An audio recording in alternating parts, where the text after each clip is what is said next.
Chapter 3. In a place that was not a place, the black shrouded figure stared beyond his empty surroundings into that realm called Sanctuary by the knowledgeable few. He noted the terrible strife overtaking the city of Taraja, and had already begun calculating the possible repercussions. "He is moving too quickly," the shadowed man said to the emptiness. "Too irrationally." "He moves as he must. As do we." The voice would have stilled the heart of most, for it was a much presence as it was sound. Yet the one to whom it spoke merely nodded, for he had known the speaker so long that even its uniqueness had become too familiar. Failure had also become too familiar, and he did not want to face it again. Failure threatened the balance, and despite centuries of learning to focus his emotions inward, where they could be controlled, a deep frown slowly spread across his marble-like countenance. "Then, we must become more active." As he spoke, above him there suddenly glittered what seemed like stars. Yet these stars moved, gradually forming an immense serpentine figure, a creature half seen, half imagined, and to most, completely myth. A dragon. "More active than the initiating of his birth brother," the stars asked, the tone invoking irony. "More," the shrouded figure returned defiantly. "Although Mendel no Diomet is far exceeding my expectations. I would almost swear that he "is directly of your blood. It would also explain why she chose the elder sibling for her goals. You sense the strength slumbering in them. So would she." My mother would, you're correct. So too would my father. His frown deepened. Yes, so too would my father. The stars swirled, briefly losing resemblance to the fabled beast. "Whom we would think." The man nodded, his focus more once attuned to Sanctuary. "Yes, and that troubles me more than anything." "As it should." The shape coalesced again. "Yes. A more active role must be taken, just as you have said." Wrapping his voluminous cloak about him, the hooded figure prepared to leave. As I said, he murmured more to himself than to his vaguely seen companion. "Even if it means revealing my survival to both my parents." Mendeln expected to die. He watched as the hammer fell, knowing that he would never move swiftly enough to escape it. None of the words in the strange tongue that he had begun to learn in his dreams came to him. A crushing death was his imminent fate. And although he tried to be as detached to that realization as he had become to so many other fateful moments of late, Mendel nonetheless felt an overwhelming bitterness. He had believed that some other destiny awaited him. Someone collided with him. Both figures tumbled to the side just as Dialon's hammer smashed into the marble floor, creating a fissure of broken stone more than half a dozen yards in length. "Next time, don't dream, act!" muttered Sarenthia in his ear. She leapt to her feet before Odyssean's brother could offer any kind of thanks, and with good reason. Dialon's effigy turned on her, almost as if, despite the unreadable expression, the statue was furious at Sarenthia for taking from its prey. Sarenthia aimed with her spear, throwing it accurately across, enhanced by her powers. It drove through the giant's chest, much the way Odyssean had earlier sent the arrow through the priest's. At first, Mendel thought her heroic action had been all for nothing. When Dialon moved unperturbed by the gap in its torso, after all, it was only animated stone. But then, Fine cracks quickly spread forth from the hole, racing along until they covered the statue's body with what looked almost like a web. As the effigy raised its hammer, portions of the giant began breaking off. Cerynthia gave out a warning cry to those in the vicinity of Dialon. They backed away just in time, for the hand wielding the murderous tool chose that moment to break off, and even the statue itself watched. Both dropped to the floor, shattering its pieces that spread throughout the chamber. No sooner had Dialon lost its hand than the rest of the limb followed. That opened the floodgates, huge chunks of stone, Goliath dropping like rain. The effigy looked down at its crumbly body, and the neck snapped. As the head crashed in front of Mindeln and Cerynthia, what was left of Dialon joined the wreckage. But there were two other giants with which to contend. Two giants making savage sweeps across the chamber as they hunted the tinier figures.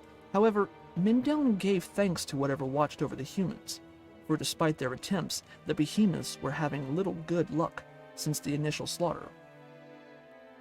He wondered at that until he saw the hand of Mephis bounce off of the air just before Romus and a small band of Parthens and Tarasians.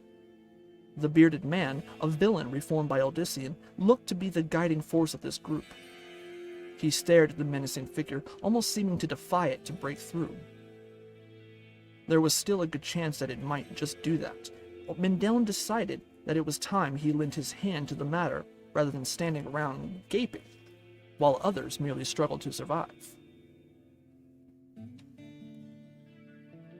The shadowy gift that he had been granted had to be of some use now. Words finally flowed through his head, words in that archaic language first glimpsed on the stone just outside Sarum. They were the ones Mindeln knew that he had to speak, and so Odyssean's brother did just that. Hands formed into fists, the statue battered at the invisible barrier, yet, as the first blow struck, the giant was repelled.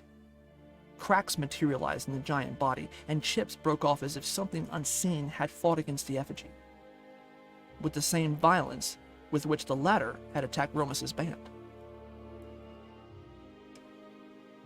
Mindeln allowed himself the ghosts of a satisfied smile. Undeterred by the damage to it, Mephis renewed its assault, yet each hit caused more and more damage. Driven by whatever dark force had animated it, the giant would not cease. It did not understand that the magic Mindeln somehow knew was making it the instrument of its own destruction. Romus, on the other hand, evidently understood. He gestured for those with him to remain calm and wait out the situation. The statue of Mephis was strong, and that tremendous strength turned on itself, quickly reducing the giant to a precarious state. At last, great portions of the statue already piled around its feet. Mephis collapsed. That left only Bala, or it would have, if the third of the great statues had not suddenly frozen. The robed figure, in the act of leaning down to swat 3 Tarasians with the tablets, teetered, then tipped over. But Bala did not fall in the direction his balance would have demanded. Rather than plunge forward toward his would-be victims, the effigy went against common sense and dropped backward. Only as it smashed to pieces on the floor did the reason for its sudden and peculiar destruction become obvious. Odyssean, his aspect even more grim than Mindeln's, stepped through the immense pile of shattered stone, the path ever clearing ahead of him. Mindeln did not like what he read in his older brother's eyes. He had not made it clear to Cerynthia that Odyssean faced not merely a pair of demons, but Lilith herself. Had she known that, the merchant's daughter would have attempted to plunge in ahead of even the demoness's former lover. After all, Lilith was as guilty, if not more so, in the death of Achilleos than Lucian, who had merely been the physical cause. Lilith it had been who had drawn all of them into this. Lilith, whose memory would no doubt tear at Odyssean's heart until he was dead. Mindeln's brother glared at the losses caused by the statue. Damn her. Fortunately, Sarinthia had turned to help one of the injured. That gave the siblings a moment to confer. Nothing was resolved, Mindel offered. Nothing. Odyssean continued to serve the dead. Too many. The younger brother refrained from making any comment. He understood that his own recent opinions concerning death did not always sit well with Odyssean. What sounded like a great tumble of thunder shook the temple, Odyssean glancing up, his expression hardening yet further. The fires and other damage have taken their own toll. The temple's about to collapse. He stepped past Mindel. Leave now, he shouted to the rest. Our task done here. It was a measure of the utter command Odyssean had that no one even hesitated. The dead were left where they were. It was not that they were so readily forgotten, just that the survivors knew that their leader would not have ordered them out without good reason. Some helped in carrying the wounded away, whom Odyssean would surely attempt to heal later. Mindel turned his gaze back to his brother, and his studious gaze noted a sudden strain in the other's expression. Odyssean. I said that we all need to leave now. Odyssean's voice remained even, but the vein in his neck had begun throbbing. There was a second rumble, but much more muted. Mindel noted an increase in the throbbing. As you say, he finally replied as calmly as possible. But the doors are sealed. No, not anymore. Mindel took his brother's reply as truth, and sure enough, he turned just in time to see the formerly sealed doors fling themselves open, just as the first of Odyssean's followers reached them. None of the others questioned this. They had the utmost faith that he would see them through anything. They need to move faster, Odyssean growled under his breath. Nodding, Mindel increased his pace. Do not lag, he called out to the rest. Be wary, but swift. From farther on, Sarinthia caught his eye. Her own gaze informed Mindel that she understood the truth concerning the situation. Like Odyssean's sibling, she did not her utmost to quietly usher out the others. Another rumble briefly shook the temple. Cracks appeared in the walls and ceiling, but otherwise the edifice remained fairly intact. The only fragments on the floor were the result of the earlier conflicts. Mindel felt the warm night air rush at him as he neared the outside. Aware of what they faced, he counted each step as if they were as important as the beats of his heart. It would not have been simple to tell the others to run, to flee from the area before it was too late. But that would have only caused more calamity. Flames illuminated the outdoors. In their awful light, Mindel glimpsed some other parts of Taraja. The tree-lined streets were most obvious. Their foliage and the home of the Circa, small simians revered by the populace. There were also the tall, rounded buildings with their columns carved to resemble one powerful beast standing atop another. The work was so intricate that some of the animals almost seemed to be gazing in concern at the conflagration surrounding them. In truth, there would be no stopping the fire from consuming the immediate district. Not that Odyssean would have cared. The Circa had long fled the area, and everything else here bore the mark of the triangle.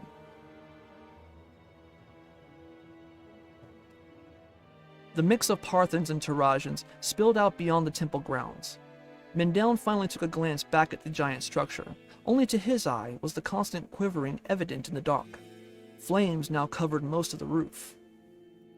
Crevices ran over the face of the building, and no doubt lined every other part of it as well.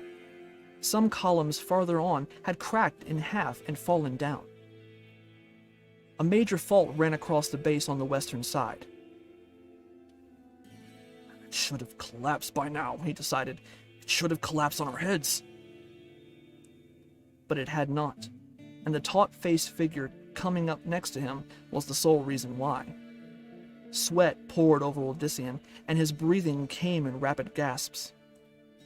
His gaze darted left and right, as if he sought to take account of everyone. No one remains behind, Mindellin assured him. No one living, that is. Even the last of the brethren have fled. Into the jungle. They know what's good for them. Odyssean managed to grate. He stood there, obviously weighing his decision. It is safe to let go, his brother softly assured. Nodding, Odyssean exhaled. With a terrible roar and a wrenching of stone from stone, the Tarajian temple caved in on itself. Massive blocks of marble tumbled into the courtyard. Bursts of flames shot up into the night as the open air fed their fury. Gasps arose from several of Odyssean's followers. Rowneth let out an oath. Huge chunks of marble continued to spill over the area, yet none of them came close to where the band stood. Even now, some part of Mindellin's brother kept the devastation in check. Finally, it began to settle down to a mere catastrophe. The fires continued to burn, but the ruins now surrounded them in such a manner that they would not spread much farther. Again, Mindellin knew that this could be no coincidence. Odyssean looked past Mindellin, who at the same time sensed what lay beyond him. As he turned, the rest became aware of the mass of figures filling the streets. The bulk of Taraja's remaining citizenry stood before Odyssean and his flock. In that crowd, Mindellin noted a variety of emotions. A grand figure in flowing red and golden robes separated from the crowd. He wore a scarf over his long, bound, silver-colored hair, and an intricate gold ring in one nostril. The sunburst design of the ring indicated his high status. The man was lanky and appeared old enough to be the brother's father. In his left hand, he clutched a tall staff with markings etched in silver running along its length. I seek the stranger from the highlands, the Athenian called Odyssean.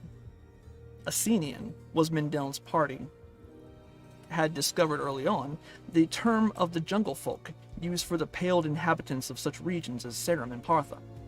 The actual meaning was lost to the locals, but it had come to mean anyone with skin and looks akin to the sons of Diomedes. Odyssean did not hesitate to reveal himself. Although a few of his converts gave verbal protest to this, their fear for him was not unwarranted.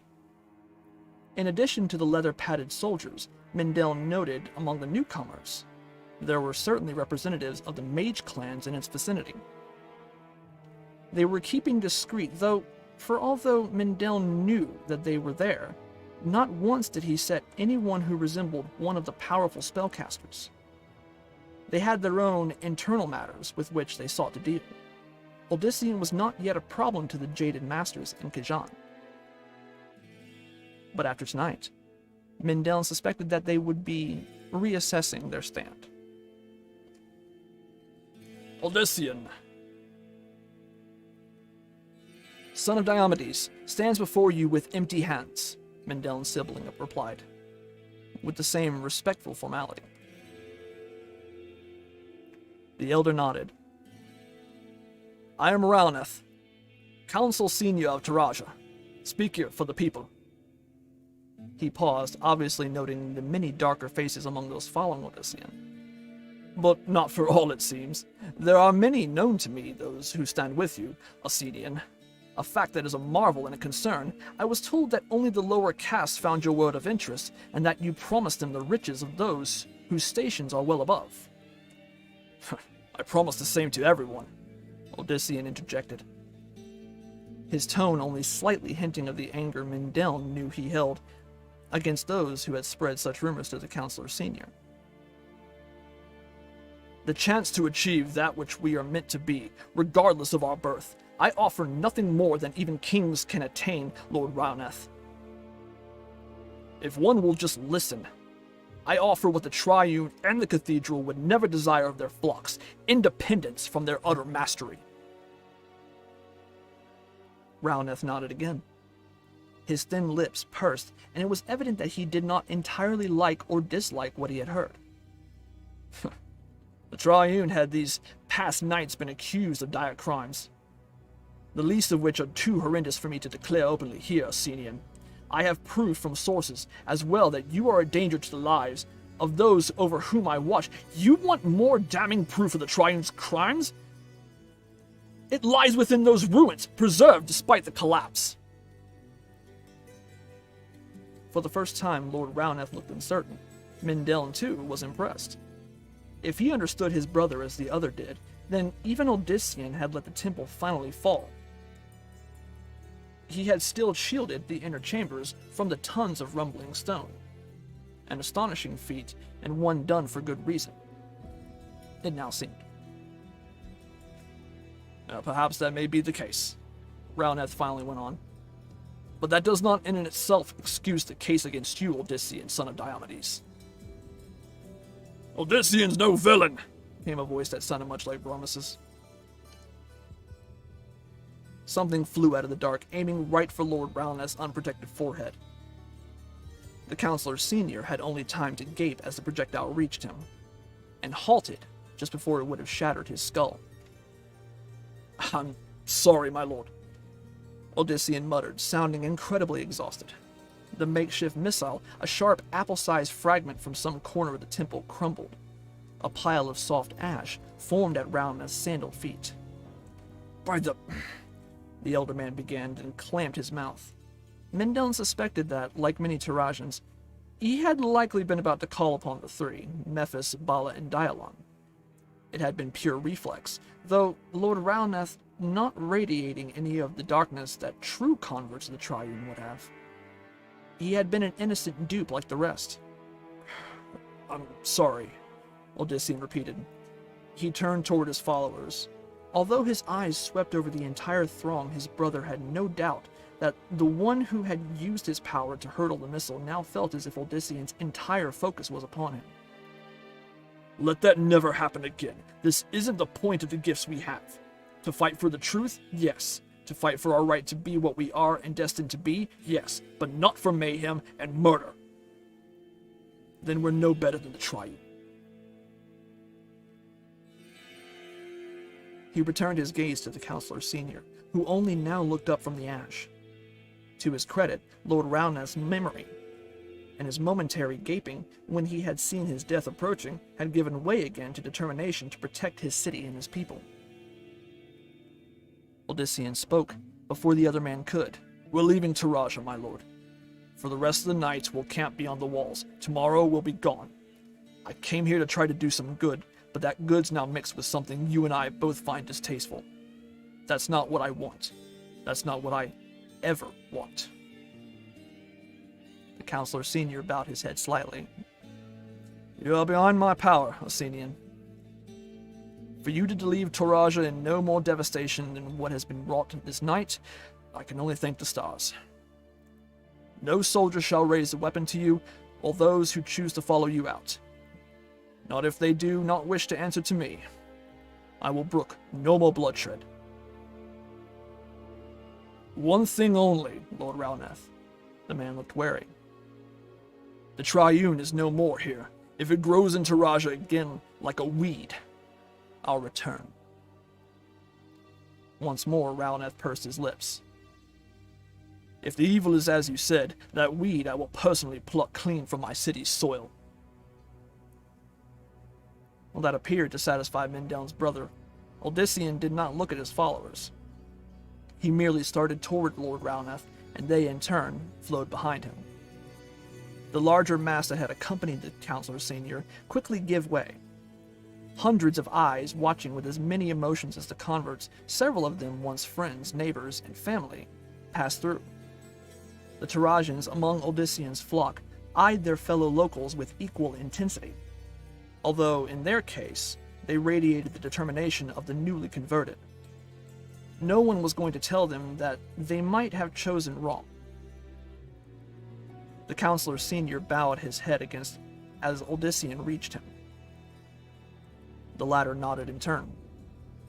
Neither spoke. Words now past use. Mindelln surreptitiously eyed the Tarasian leader. Rowneth was an interesting figure himself. Ghosts flocked around the man. But whether family or foes, there was not time enough to determine. That so many did was all that mattered. It bespoke of Rowneth's strong presence. Had the man chosen to follow so many of his citizens in accepting the gift within, Mindellin suspected that Rowneth would have quickly become one of Odyssean's most promising candidates so far. And perhaps that is good reason to be glad he did not join, the younger brother considered. Rowneth had been a leader he might chafe at having to follow. The crowd continued to give way. Even among the soldiers there was a mix of expressions. Some looked full of distrust, others full of curiosity. We will grow in numbers, it occurred to Mindellin. Likely Odyssean knew this was well. We will grow in numbers even before we leave this throng behind. There would be others, too, who would sneak out during the night to join the camp beyond the walls. Mindellin calculated that not only would all the lives lost tonight be gained back, but that 10 times that quantity would be added yet. So many. Yes, so many, Odyssean replied. At that moment, whatever their own personal changes, the brothers understood one another absolutely. They both acknowledged that growth of what Odyssean had started, acknowledged that each day would bring more and more into the fold. And both knew as well that all those added souls might yet not be enough, that everyone here and everyone to come might simply end up dead.